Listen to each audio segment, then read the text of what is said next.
Next patterns, God is great. In Deuteronomy chapter 10 verse 17, for the Lord your God is God of gods and Lord of lords, the great God, mighty and awesome, who shows no partiality and accept no bribes. So sa dito, there is no other God but Jesus.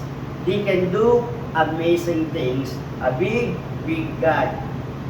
In every move of these patterns shows us His great and amazing works. So itong God is great ay ipinakikita kung sino ang Diyos na buhay na ating pinaglilingkuran. Yung patterns na 1 to 4 na gagawin natin, ibig sabihin ng 1 to 4 counts, establish the work of God. 5 to 8, show of His power. 9 to 10, to the world that no one can compare. Okay.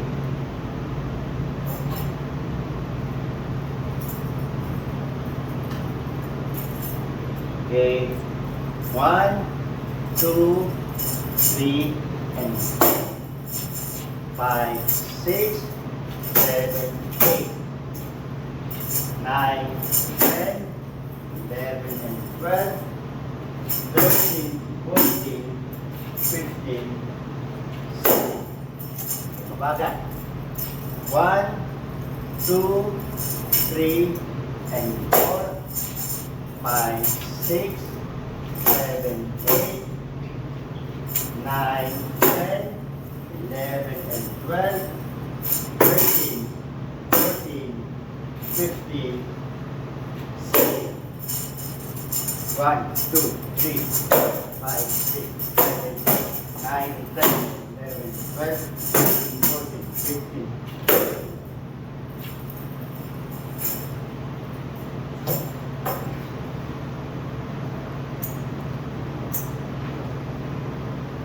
Next ay God's favor, 8.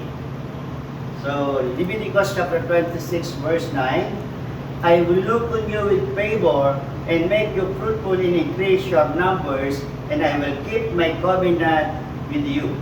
So, God is faithful to His promises that He will bless us and He look us favorably. Okay, so, ang ibig sabihin po nito, yung 1 to 4 count, sabi doon, believe in God. Yung 5 to 8 counts, hold tight to His promises. And 9 to 12 counts, to the God of heaven. And 30 to sin, God will shower His favor. Okay.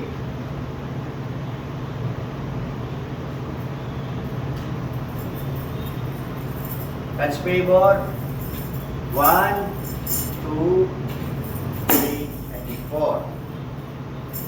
5, 6, 7, 8, 9, 10, 11, 12, 13, 14, 15, 16. 5.